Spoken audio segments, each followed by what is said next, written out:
Everybody's got a story. You just have to listen. Hola, I'm Joe Pardavila, and this is Good Listen. Today, Michael Dueñas tells his story. Now, Michael will make anyone feel like a total slacker. He's a celebrity hairstylist, actor, husband, father, and even runs his own Airbnb. You know, you often hear celebs saying, it takes a village to look the way they do. Well, Michael is one of those village people. Not the YMCA guys, but you get the idea. So how does he do it all, and how did he get started down this path? Let's find out. Hey, Michael, how you doing? I'm well, man. How are you? I'm excellent, but I feel like I'm refreshed next to you because if you look at the number of things that you do in your life, it's pretty exhausting. I don't know how you do it, but let's start first with, I guess, in your DNA, your genes, you're a hairstylist. Like that, feel like that's where I kind of came across you. You're like sort of the hairstylist of the stars, but can you talk, and it's going to be the most random question to get today. Talk to me about your love of hair, because I feel like you have to love something to do something so well, and obviously you do it really well. So tell me about why you love it so much.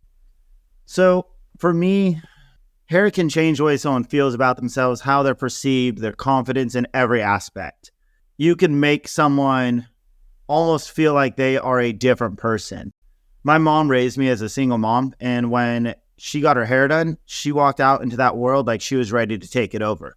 But I could watch her this is when perms were real big, and I could watch her when her perm was coming out, and she looked a little bit more defeated, and that she was going to go to work and it was going to be a little bit more of a struggle. And it kind of stemmed from there that you could truly change someone's life simply with just a haircut or hairstyle. Wow. And now, was your journey into being a stylist, was it organic in terms of like, because I love how you shared that story about your mother, but was that sort of like something like, oh shit, if that can do that to my mom, maybe I could do that for other people? Connect the dots for me there, Michael. Yeah, so I used to surf with two guys who owned a salon. I would go after surfing and watch them do hair, and it brought that same feeling that I saw my mom getting when she got her hair done for every woman or man that left that salon. And so it just kind of like flowed into that, like, I want to do this for people. I want to give people this like air of confidence of like, I am amazing.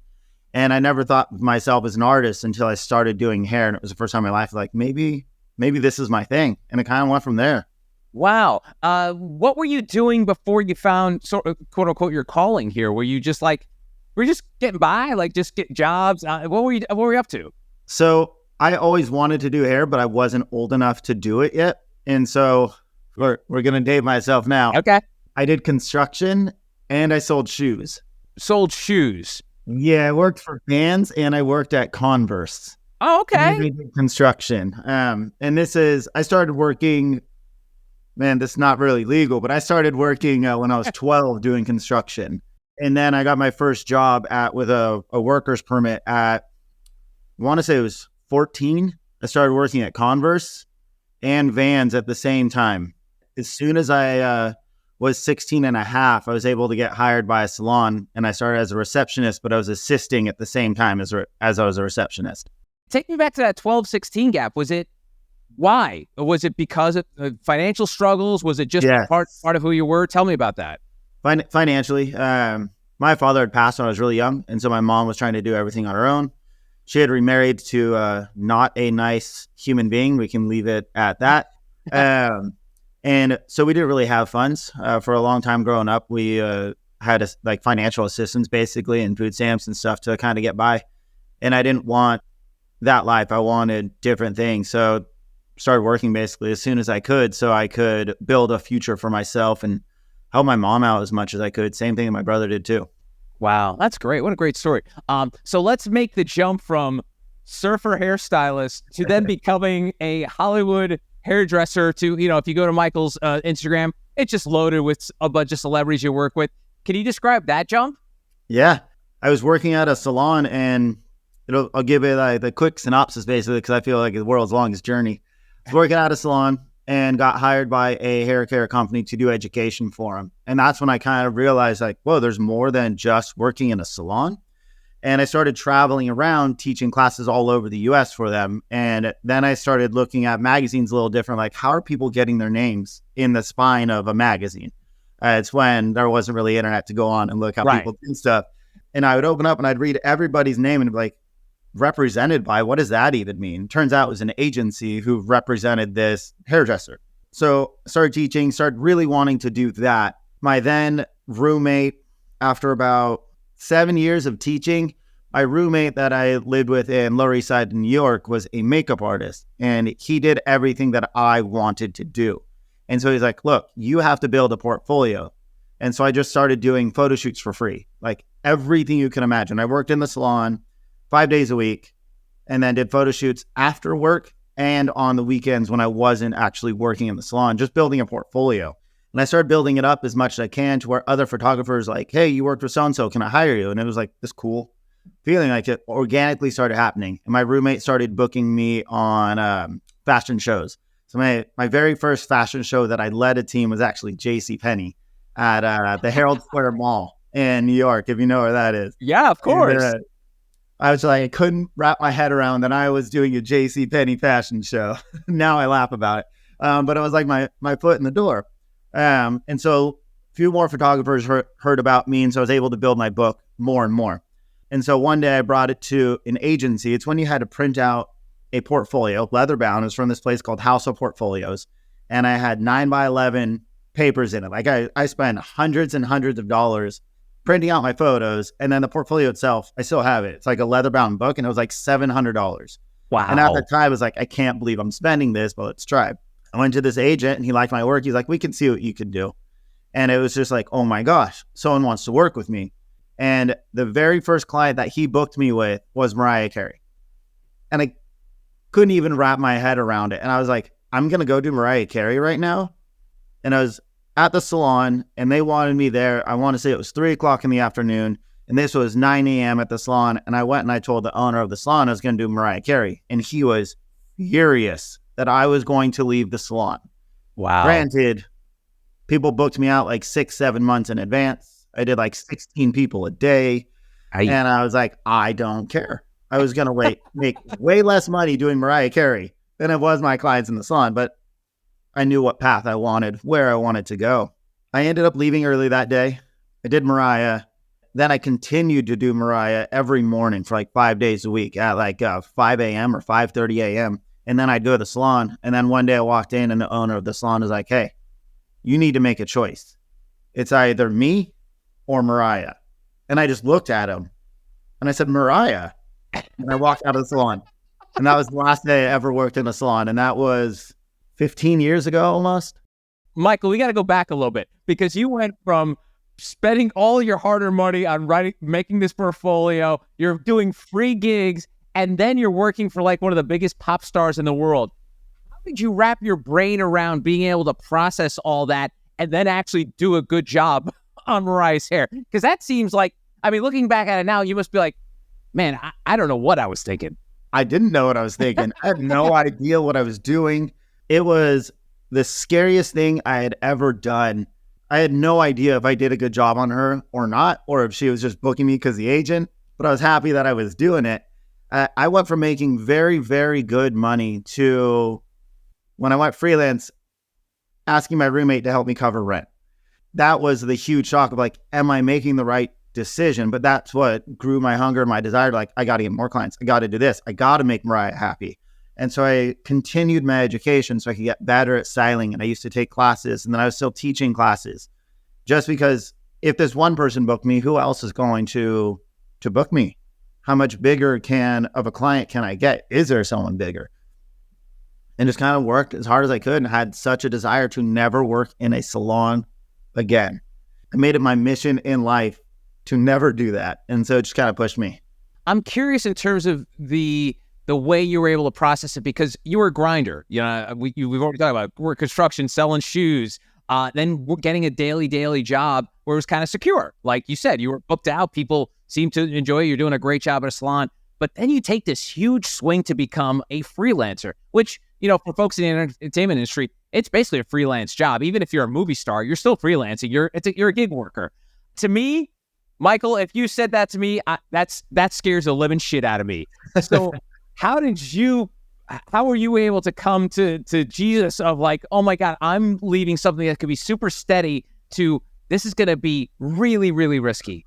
It was terrifying. There was no thought process. It was pure stupidity, if we're being completely honest.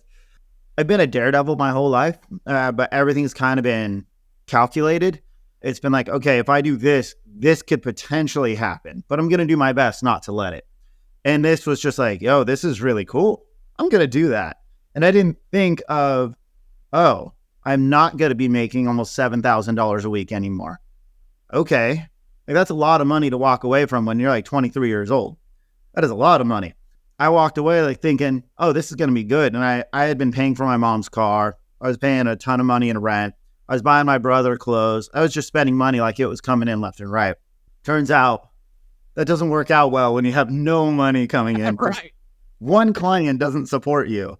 And I just needed to start that grind more. It was literally just a leap of faith of like, I'm going to make this work. There was no other choice. I was very unhappy in a salon. It was not good for my mental psyche. There was no amount of money that was going to make me not depressed from working in a salon. No amount of money.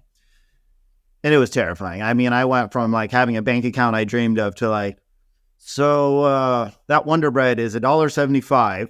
Can I get that? You know, like I wasn't the best at saving at that age. Let's be honest. Wow, that's remarkable. All right, so I like to keep positive vibes on this pod. So, favorite Mariah story from working with her? Was something that stand out from your time with her? I'm not really supposed to talk about much. Okay. There's quite the stuff. NBA. I don't want to talk about dirty. I don't want to do any dirty laundry. But what's something good that you remember about her? She was always smiling, even when it was like 5 a.m. and you walk in. She had a huge smile on your face. And you're like, how are you smiling right now? It's 5 a.m. Like, it was wild, but always smiling. That's great. I mean, that's a Really great happy. quality because, you know, obviously she carries that diva mantle and she carries it with pride. But for someone like that, you would, if you were asked me 10 things that I would suspect, that would be the last thing I would think. She was a diva, don't get me wrong. But she was smiling through it. And you're like, okay. Because I was nervous as hell. I was this young kid, like, I'm going to go do Mariah Carey. Like, I grew up watching her, basically. Saw her house on Cribs, and then I'm in this house. And I was like, oh my gosh. So did you cut her hair in the bathtub? Because I remember that was her big thing. She had like that huge bathtub, right? Yeah. No, she actually had a salon in her house. Of course. All right. So again, keeping positive vibes. If you go to your Instagram, obviously I mentioned ton of celebs. Favorite celeb you like working with on a consistent basis? Because I know there's a couple. There's a repeating theme if you do look at your feed. But do you have a couple that you're like, oh my god, I can't wait to work on this gig right now? Yeah, I'll backtrack a little because I think it makes a difference too. There's probably 4 people that I love working with or loved working with and kind of shaped and impacted me as I do hair and who I am kind of as a person. One of them was Lady Gaga. Working with her opened up my eyes to a whole new world, gave me more drive. Then Michael Caine and Anthony Hopkins were people I admired and turned out they're the nicest human beings on the planet. Anthony Hopkins played pranks in an elevator with me and other people, and I was like, this is amazing. I became pen pals with Michael Caine's wife, and I realized no matter how famous you are, these people are the nicest humans on the planet. Like, they're unbelievably nice. Those 3 are past clients that like changed kind of who I was and how I worked and saw the world a little bit, because I thought you reach fame and you're turned into a certain type of person, and they proved that completely wrong. Now, someone I like working the most with, he's been my client now for maybe 2 years or so, and he's just growing. He's getting bigger, but I get along with this man so much. His name is Billy Harris, and he is on Ted Lasso. He lives in London. I probably laugh more with him than I do any client ever. I mean, I bring him mac and cheese because he can't get that in the UK, and he brings me UK cookies, and it's hilarious to me. I'm like, yo, here's your goods, man. And I sent him photos of him like seatbelted into the seat next to me like we're doing a drug deal, and it's mac and cheese. He's probably my number one right now that I enjoy working with the most. Like, he is just, that kid is funny as hell. Oh, that's great. Yeah, I do notice that you've worked with him a bunch lately. I need to go back to Anthony Hopkins pulling pranks in the elevator. Please, additional context. Okay, so I'm getting him ready for a press. I can't remember what movie I was doing him for. And at this time, he was doing something to where he was going to be like John Gotti. And I don't remember what happened to the project or if it came out. Like, this is quite a while ago, unfortunately. Yeah. We're in the elevator, completely full. And it's myself and him, and then just a whole bunch of random people. We're going down the elevator. He's on the opposite side. He just makes like dead eye contact with me, and he goes, "You see the cats over there? I just like to hang them." And he just stares at me, and I'm just like, don't know what to do. Did not know he's joking. The door's open, everyone's silent, and he just starts laughing. And he's like, "How was that impression?" And I was like, I had no idea what to do.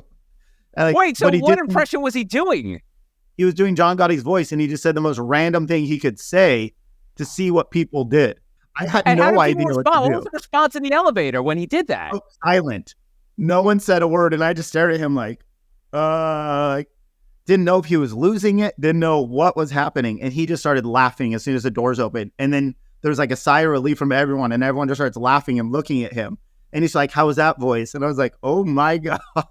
Oh my God, that's hysterical. Yeah. So wait, Michael, what was the line he said? Yeah. Look at that what over there? Look at all the cats over there. I just like to hang them.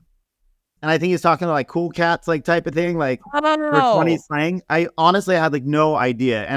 But I remember it so well because I was just like, what? Oh my God. And so, and one more thing on the celebs you just talked about. So Lady Gaga, you said how the drive, and I mean, that's one of the things you hear about Lady Gaga. It's almost like I'm old enough to remember Madonna and how famous she was for her drive to be like the biggest star on the planet. And it sounds like a little bit of that rubbed off on you. What could you see tangibly? Because I know a lot of this is like intangible, that they have this inner drive. But what did you see on the surface of working her where you're like, oh my God, this woman just wants to be the best thing there is? Seeing where she came from, going to her apartment and where she was headed. And she was just so casual. I want to say it was like Born This Way album. She's like, "What photo do you like more? Because I'm having a hard time determining what's going to be the cover." And she was so casual and so nice about it, yet she's this huge superstar. At that moment, that's when I kind of saw like this drive of where she wanted to go, but she was taking it at such like a personal level and not above everyone else. And to me, that's a different type of drive that someone has because they know they're working for it and it's not just being handed to them. And I was like, okay, I get this. Like, it was this thing of like, I'm not just going to keep getting clients handed to me. Like, I really have to work to where I want to go, because you wouldn't be asking me this. You would just be having your other people do it. You wouldn't have a hand in it. You could care less. And she didn't have a crazy fancy apartment. Like, she was living like a quote unquote normal human. Yeah. She was this mega star.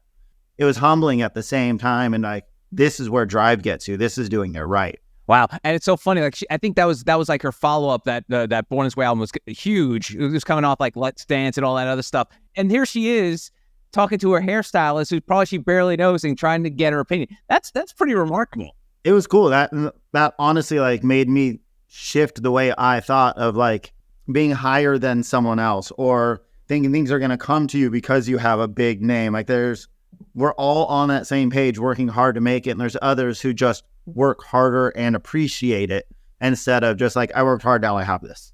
That's great. That's fantastic. Thank you so much for sharing those. And like I said, I don't want to get dirt or anything like that, but I want to get good stuff. So thank you very much for sharing that. And you mentioned the fact that you've worked with men and women. And so me not being the expert in the field, is that common in the celebrity hair game that people do multiple genders and stuff? There's not a lot of males who do, we call it grooming. So there's not a lot of guys who do grooming. So I do like males' makeup and their hair. There's definitely a lot of females who do it. They do men's makeup, women's makeup, and hair. So it is common to work with both sexes, but not necessarily common for a male to be doing it. Okay, cool. Yeah, I was just curious. Another thing too, I mentioned at the top that how busy you keep yourself. And additionally, to all these celebrities you work with on a daily basis, you're bringing illegal macaroni and cheese to England. You also act. How are you able to fit this all in? I'm a busy man, and my agent has patience for me. I'm not allowed to say no to auditions, or he'll drop me. I get it. He's got tons of people. So I say yes to everything, and I just kind of fit that time in whenever I can, because acting is unbelievably fun for me. I get to disconnect and be someone else, and I love it. It's a whole different side that I didn't get to be on for a long time. And I had to take public speaking classes, and I took acting classes for to be an ambassador for different brands, because I was on camera a ton. And I decided to actually do something with that. If I'm not on camera for a brand, why do I have these skills if I can't utilize them? So kind of went from there. That's so cool. I like to share the story that, Chris Evans, Captain America, when he wanted to break into Hollywood, he got an internship at a casting director's office so he can learn about how to get gigs, and which is a brilliant move. And I think it worked out pretty well for him. What did you learn from working with actors on sets, working them on gigs, that help you now as an actor today that you probably wouldn't have known if you hadn't been a hairstyle/groomer? Ooh, that's a good one. I want to say canceling out all the noise around you so you focus just on who you're supposed to be. Because there's so many times I'm laughing and giggling like a child with my clients, and they're like, I need 10 minutes before I go out. And everyone clears out, and they come out almost like a different person because you have to fully shift your headspace. And before, I would be in a conversation like this and then be like, okay, and then try and deliver what it's supposed to, and it wouldn't come out right. So I think shifting off exterior noises is the biggest thing. And there's people who can do it in a millisecond, and there's others who need 30, 40, 2 days. Like, it's kind of wild to see the shift in someone's mentality with that. Wow, that's so cool. All right, and then another thing is you also have an Airbnb. The Airbnb is pretty chill. I was fortunate enough to have good contracts. My wife works really hard too, and so we wanted to make it so we can retire and have a decent life. And so we picked up another property. I know how to work on things, so I did a ton of work to it. And now renting it out just to see where it goes. Passive income can be life-changing. You would think you make a ton of money on Airbnb, even though we're almost completely booked. It covers the mortgage and the bills because people don't care about your property on Airbnb. So you're constantly fixing things. It's fun though. It's a learning lesson. And I love that house. It's just outside of Joshua Tree. So we bought in 29 Palms. If you're familiar with that, it's right by the main entrance to the Joshua Tree National Park. The house exterior is like 1950s Art Deco. Inside is very boho chic with a mix of like mid-century basically. So it's all neutral tan palettes. The shower is all like, I love the master shower. It's all almost looks like wood tile wrapped around the entire thing. 2 shower heads coming at you. Wanted to make it like a resort and have it be like a spa. And it's fully fenced in, 2.5 acres. You have mountain views. You have crazy city light views because it's kind of perched on a hill. No neighbors around. Massive, massive pool, the waterfall. Like the place is just unbelievably cool. Unbelievably cool. I want to stay there so much, but I can't because it's booked out so often. And on top of all of this other stuff, you're a dad. I am a dad. I love that kid. To the people out there, because I know for years, oh, look at that beauty. For years, it was always like you would ask women, how do you balance being a mother? And now it's bullshit because now we all have to balance it. But tell me about, as a dad, balancing all the stuff we just talked about, hanging out with Anthony Hopkins, doing Lady Gaga's hair, running an Airbnb, having your acting career going, and you're also a father. It's hard. I love my kid, but when she comes home from school, everything else stops and it's all about her because I don't want to be that parent who works so much I don't get to see her. I don't want her to have memories of my dad was working, my dad was doing this. I want it to be my dad is fun, my dad does this, my dad does that. And so no matter what, work stops when she comes home. If she goes to bed or when she goes to bed, if I have more stuff to finish, I'm going till midnight, doesn't matter, and then wake up at 6. Like it's about her. I want her to be the best human that she can be, and she's going to get that love and respect from me and not just push her aside for work because everything else in life comes second now. Everything. That's great. And it's kind of sad because you see this sort of cycle repeat of shitty parents because, a person has shitty parents, so they're going to become a shitty parent, and it just going on and on. It seems like you've done a concerted effort to stop that cycle. My mom was amazing. Stepdad taught me what not to do. So I'm like, cool, I'm doing this for you, kid. I am a weird, silly dude. And that goes great with children. I'm like, this is perfect. I turned into a 6-year-old with her. And it is fun. Like I'm trying to build the future so she doesn't have to really work hard. I want her to be able to do what she wants, the career that she wants, or the art that she wants, not that she has to. So I'll do everything I have to so she could do what she wants. That's so cool. So you've got all this. Looking back at the road you've traveled from 12 years old to now, Is this the life that you wanted when you went to your hair salon boss and be like, hey, listen, I can't do this anymore. It's not good for my mental health. I need to do this. I need to pursue my dreams. If you can like rewind back to that moment, is this the life you envisioned having at that time when you handed in your resignation to your boss? Yes and no. I didn't think I would be at this point in my life with the things that I have accomplished. I didn't really know that was feasible to do. So I'm still kind of shocked that I've done these things. So weirds me out. But I also thought there would be a lot less work because you're just working with one or two clients, traveling the world, doing everything. You're like, cool, this is chill. I'm doing this. I didn't realize it's a grind. And I wouldn't have it any other way, though, because I get unbelievably bored. If I knew that this was going to be the life I had, if I left the salon, I probably would have stayed at the salon for another like 5-6 years and built up a savings account. So I didn't have a downtime in between. I've accomplished more than I ever thought I would, but it's been a lot harder than I thought it would be too. Nothing came easy. Let's press the fast forward button. It sounds like you're totally devoted to that kid. You want her to be the best person she could be, have it as easy as possible. What's the next, 5-10 years looking like for you? I have a formulation company with a partner. We make and create clean beauty products and ingredients for other brands.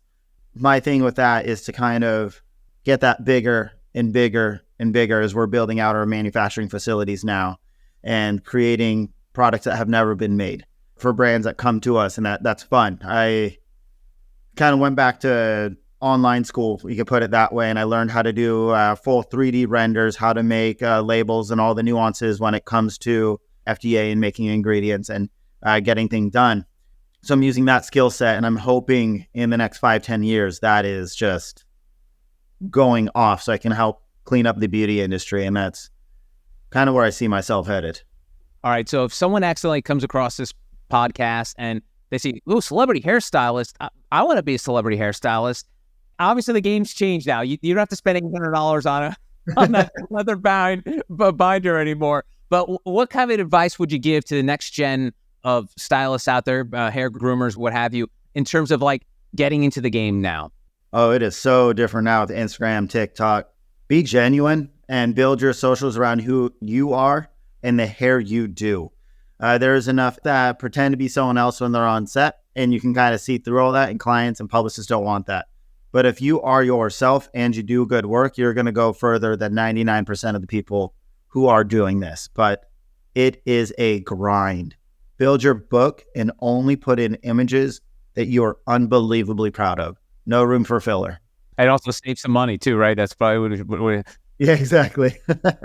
His name is Michael Dueñas. Michael, thank you so much for the time. I really appreciate you sharing those stories. And, I'm so incredibly proud of you because I think we first met during the pandemic. You took the initiative to help out folks in the hair and beauty industry that were out of jobs because of the pandemic. And just to see how you've grown and the number of things that you do, like I said, it's pretty exhausting trying to keep up with the number of things you're up to. But I think you're a roadmap for folks who really want to break into whatever field they want to, that, there's a grind, there's a price you have to pay, but at the end of the day, you have to be yourself. Exactly. That's the only way you're going to make it in this world now. Everyone sees through everything else. Awesome. Thank you, Michael. Thank you.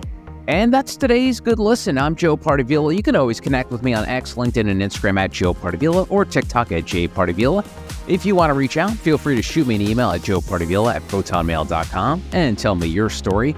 Lastly, if you can, please leave a 5-star review on Apple or Spotify and hit subscribe so you don't miss any new episodes. Thanks for listening. Until next time, adios.